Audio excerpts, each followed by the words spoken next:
Oi, primeiro ano, tudo bem com vocês? Bom, eu me chamo Laura Lorena, sou professora de Química e hoje a gente vai começar uma revisão sobre atomística.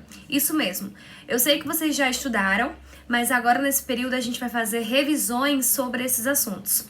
Vamos lá?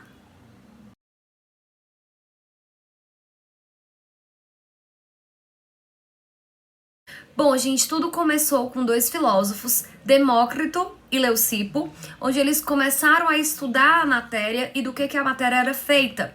Eles acreditavam que a matéria era constituída por pequenas partículas, que essas eram tão pequenas que não dariam mais para ser divididas.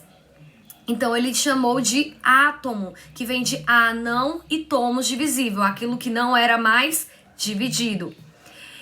Anos e anos depois, um cientista chamado John Dalton foi explicar melhor e ele propôs uma ideia de como esse átomo seria. Ele criou um modelo de um átomo.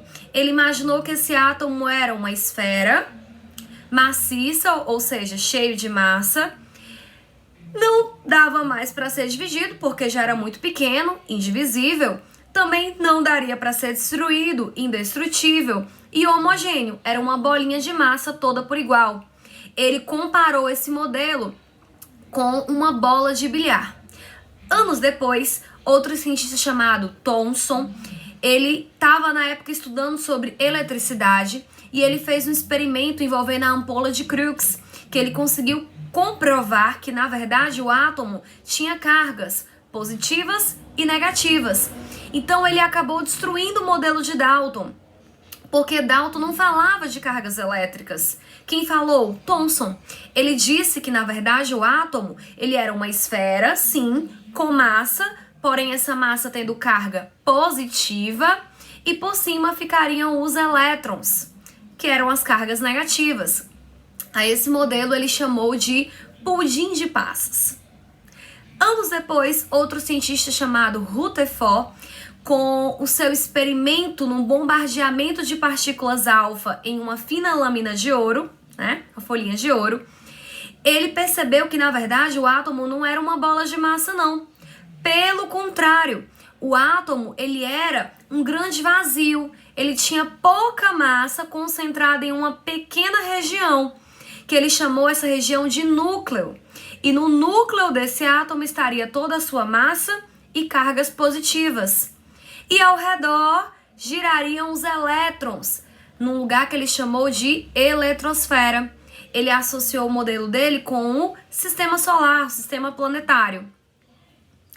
Depois, 2 anos mais tarde, Niels Bohr complementou a ideia de Rutherford e disse que na eletrosfera tinha energia e que os elétrons, para se mover, eles tinham que ter energia. Então ele disse que tinha um núcleo. Nessa época também, um cientista chamado Chadwick descobriu uma outra partícula, que foram os nêutrons. Então no núcleo tinha cargas positivas, prótons, e cargas neutras, nêutrons, e ao redor giravam os elétrons em uma eletrosfera dividida por níveis ou camadas de energia. No total, essas camadas eram 7. E ele disse que esses elétrons poderiam saltar de uma camada para outra caso ganhassem energia e poderiam retornar para sua camada de origem caso perdessem energia, na forma de luz. Bom, então nós temos que as partículas que formam os átomos são cargas positivas, prótons, e partículas sem carga, que são os nêutrons, que estão situadas dentro do núcleo. E os elétrons, que têm carga negativa e estão situados na eletrosfera. Eletrosfera é essa dividida em 7 níveis, ou 7 camadas, ok? Tanto faz nível ou camada. Como é que a gente representa um elemento químico? A gente tem um elemento, o símbolo dele, vamos supor, o H, hidrogênio. Aqui no exemplo ao lado eu coloquei a letra E. Poderia ser qualquer outra letra, qualquer outro símbolo, ok? Normalmente, em cima a gente tem o valor da massa, embaixo a gente tem o valor do número atômico, ou número de prótons. Mas se esse valor vier trocado, Laura, como é que eu sei? Vamos lembrar? A massa é sempre o maior valor e o número de prótons é sempre o menor valor. Combinado? Então, vamos lá. A massa de um átomo está no núcleo. A gente representa a massa pela letra A. O próton também está no núcleo. A gente representa pela letra P. Observação, se liga. Eu também posso chamar prótons de número atômico, sendo que o número atômico a gente representa pela letra Z. Então, P ou Z é a mesma coisa, ok? E a gente também tem os nêutrons, que eu represento pela letra N, e os elétrons, que eu represento pela letra E, minúsculo, ok? E eu posso achar a massa somando o número de prótons mais o número de nêutrons, pela fórmula A igual a P mais N. Para vocês decorarem, como é que fica? Amanhã partiu Noronha. Amo pão com Nutella. Ou então, A igual a Z mais N. É a mesma coisa.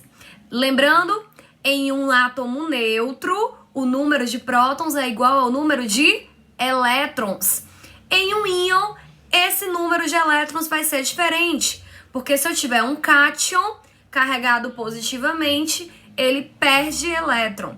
Se eu tiver um ânion carregado negativamente, ele ganha elétron. Combinados? Tudo certo? Bom, primeira série, para fechar a nossa revisão de hoje, eu tenho as semelhanças atômicas. Lembram? Átomos diferentes podem ter algumas semelhanças nas suas partículas. Primeiro, isótopos. Olha o P, próton. Átomos que têm o mesmo número de prótons. Segunda semelhança, isóbaros. A, olha o A é de quê? Massa. Então, são átomos que têm a mesma massa. Isótonos. Olha o N em destaque. Mesmo número de nêutrons.